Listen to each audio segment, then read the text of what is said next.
آج جو وظیفہ لے کر آئے ہیں یہ عید الفطر کا خاص عمل ہے، نہایت ہی مجرب اور پرتاثر عمل ہے جو آپ نے عید الفطر کو کرنا ہے۔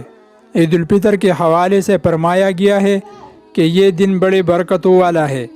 ایک روایات میں ہے کہ نبی اکرم صلی اللہ علیہ وسلم نے ارشاد فرمایا، جب عید الفطر کا دن ہوتا ہے اور لوگ عیدگاہ کی طرف جاتے ہیں، اللہ تعالیٰ ان پر توجہ فرماتے ہیں کہ اے میرے بندو، تم نے میرے لیے روزے رکھیے، میرے لیے نمازیں پڑھیے، اب تم اپنے گھروں کو اس حال میں جاؤ کہ تم بخش دے گئے ہو۔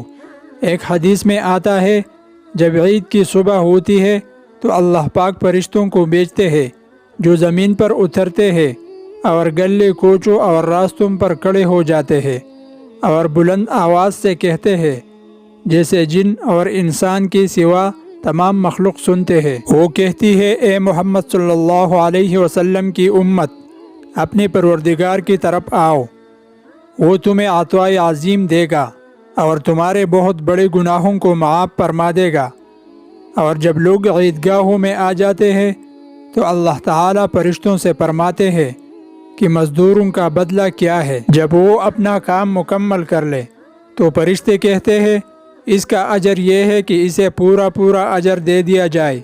تب اللہ تعالیٰ فرماتے ہیں، میں تمہیں گواہ بناتا ہوں، میں نے ان لوگوں کے لیے اپنی بخشش اور رضا کو ان کا اجر بنا دیا ہے۔ عید الفطر کا دن نہایت ہی خاص اور برکت والا ہے۔ اسی دن کا خاص عمل آپ کو بتائیں گے۔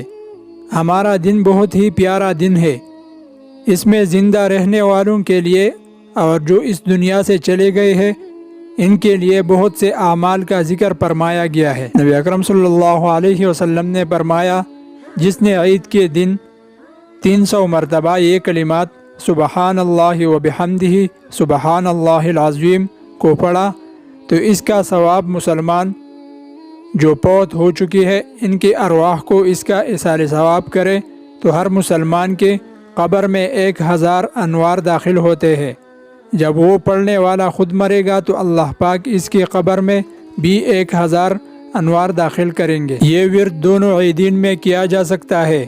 آپ یہ وظیفہ عید الفطر کو بھی کر سکتے ہیں اور عید الاضحیٰ کے دن بھی کر سکتے ہیں۔ تو آپ اپنے پیاروں کے لیے عید کے دن عید کی نماز کے بعد یہ تسبیح پڑھیں اور پھر ایصال ثواب کریں تو اللہ تعالیٰ ان کی قبروں میں 1000 انوار داخل فرمائیں گے۔